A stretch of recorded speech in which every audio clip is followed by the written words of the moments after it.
Hello and welcome to The Drum. I'm Steve Kinane. Coming up, what does the Greens' motion on gay marriage really mean for same-sex couples? Will giving MPs a pay rise attract better politicians? And why has the government given a former intelligence whistleblower a plum job monitoring our spies? Our panel tonight, former Liberal MP Bruce Baird, James Carlton from Radio National Breakfast and former diplomat Bruce Haig. Labor is refusing to bow to pressure to immediately release the business case for the National Broadband Network. The Senate has ordered the government to table the document before Parliament rises next week. But the Prime Minister is standing by her decision to leave it until next month, when Cabinet's had time to consider the plan. NBN is the biggest infrastructure project this nation has ever undertaken. The government has received an extensive business case. It's more than 400 pages. It obviously contains some very in-detailed work, and we are going to put a fine-tooth comb through it. That's what we are doing now. A private member's bill calling for the Productivity Commission to examine the NBN failed by one vote today. Shadow Communications Minister Malcolm Turnbull says he's disappointed. It's a very sad day that a bare majority of the members of the House of Representatives, Labor members and a number of the independents, chose to really become parties to a cover-up, chose to oppose an opportunity for Australians to find out whether they're getting good value for this $43 billion investment. The opposition leader kept up the attack in question time today, accusing Julia Gillard of having something to hide.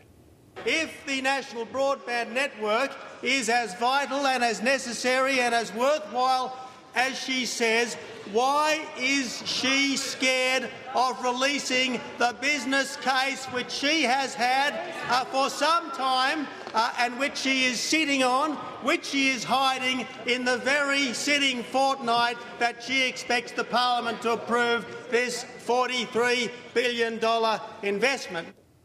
Bruce Haig, should Labor release this immediately? Oh, of course it should. This is perpetuating the sort of government that saw the result that we got at the last election. The Australian public are fed up with this sort of politics and they want to see open or more open government, and this is not one example of it. James Carlton, is it a bad look for a government who said they were going to bring in more transparency with this minority government, that they're not releasing these kind of documents?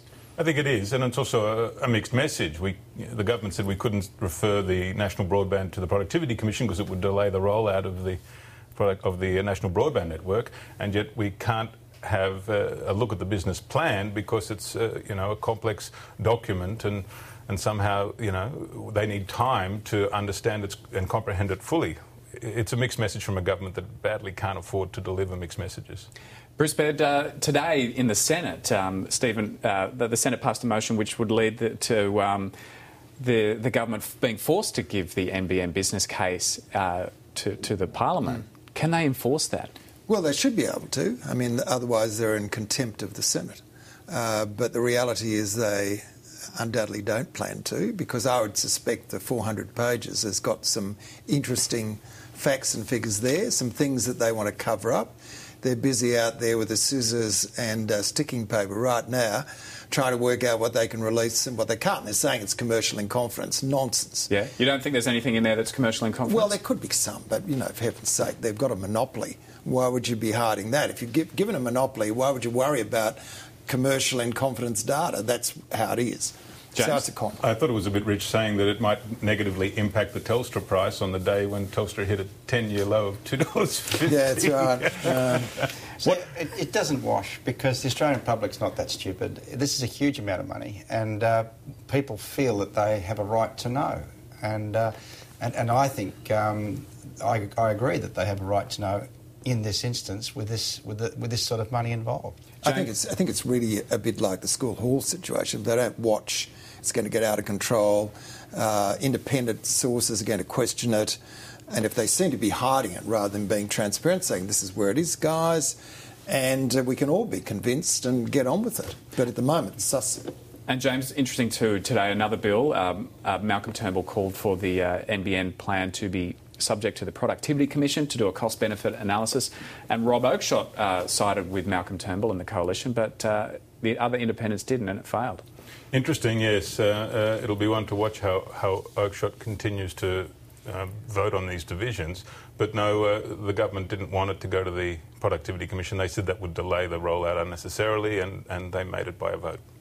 OK, well, a Greens motion on gay marriage has passed the House of Representatives today, but it doesn't mean same-sex unions will soon be part of the Marriage Act. It called on all parliamentarians to gauge their constituents' views on ways to achieve equal treatment for same-sex couples, including marriage. The motion scraped through by one vote with the support of Labor and Independents, Tony Windsor and Rob Oakeshott and Andrew Wilkie. The Greens say it's an important step forward in achieving marriage equality. It's the first time that the House of Representatives has acknowledged the importance of marriage equality, and not some second-class recognition of relationships, but full equality, including marriage. What we set out to do when we moved this motion was to take the national debate to the next level, and we have achieved that. Tony Abbott and Julia Gillard need to stop blocking progression on this issue. Julia Gillard and Tony Abbott must stop blocking the call in the community for true equality, for love to be recognised as equal, and for those in the community who want to see all people equal, have that reflected. The Coalition didn't back the motion. The manager of opposition business, Christopher Pyne, described it as trite. I speak to my constituents for a living. It's what I do every day. I don't need a new Member of Parliament arriving in a few weeks later trying to get a motion passed insisting that I do the job that I've been doing for 365 days a year for the last 17 years. Although the Prime Minister hasn't changed her mind on gay marriage, she has agreed to bring forward Labor's national conference to next December, where the issue is expected to be debated. Bruce Baird, Christopher Pyne described this motion as trite. What do you think? Well, look, I mean, I think it's the community has changed. I think there is an attitude that same-sex couples should have the right to determine their own future. But this is a political stunt. I mean, Adam Bandt might feel good when he goes down to his seat in Melbourne and say, I've really done something. What has he done? This is a motion to encourage members to go out to their electorates and talk about gay marriage. Now, Albie Schultz in the seat of Hume, can you imagine him going down the street setting up his stall? OK, let me know what you think, guys. If they were genuine, let's put on a definite motion in the House. Are you in favour of gay marriage or not? So we can get off the agenda. I mean, there is pressure within the left of the Labor Party as well, but it really needs to be debated adequately and people decide. James, what are they trying to achieve with this motion if it really doesn't mean anything? I'm still trying to picture Albie Schultz on horseback taking that constituent. It was really it is a curious resolution to say that this House resolves that members consult with their electorate. What happens if the resolution went down? Then we would presumably have a don't ask, don't tell policy on this. The government says, or rather the people who advocate for gay marriage within the government say it's about incremental change. It's the sort of thing which is a curious position because there have been opportunities for incremental change all along, which haven't been adopted by the left or anyone else in the Labor Party. They were silent at National Conference. They've been silent in the caucus room.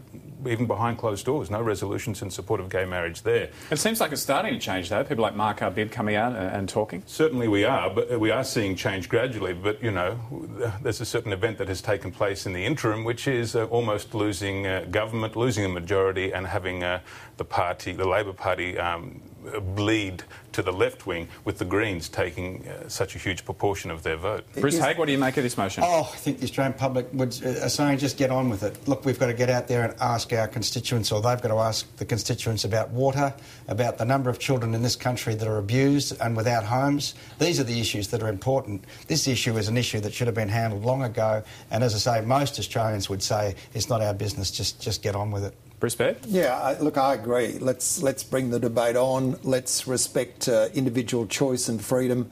And I think even Mark Arbib, I think he is doing like a Warren Inch did for John Howard. Send him out there, a very unlikely candidate for gay rights, but there he is out arguing the case. But let's not have the nonsense of this motion go and talk to constituents. People would know. Bring the debate on. James, obviously the Greens are stalling because they know that Labor at the moment isn't ready for a conscience vote on this. Could Labor be ready for it after they have their national conference and have a debate about it? Well, why isn't Labor ready for a conscience vote? Why isn't Labor ready for a vote in any form? In a free and open democracy, the Labor Party has such an entrenched cultural fear in the modern times of taking a vote on anything, especially when the outcome is uncertain. And of debate on national conferences too, don't they? Certainly. We barely saw a division at the last national conference. The Prime Minister promises there'll be more at the next, but they're the same delegates appointed by the same factions from the same unions, so, you know. Well, it's an age-old argument. If you pay politicians more money, do you attract better candidates? The federal government is reported to be considering whether to change the way MPs are paid, increasing base salaries by cashing out other benefits like allowances. That could see a backbencher's wage rise to about $180,000 at no additional cost to the taxpayer. Special Minister for State Gary Gray says politicians could be earning a lot more in the private sector, but Greens leader Bob Brown says MPs are already paid enough. Bruce Baird, as the only former MP on the panel here, what do you think about this idea? I think it's a good idea. I mean, there's no net increase in cost. It's just putting together the electorate allowances they already receive and the amount that's allocated for study leaves into one package. I think it should be transparent, everything up front so people can judge.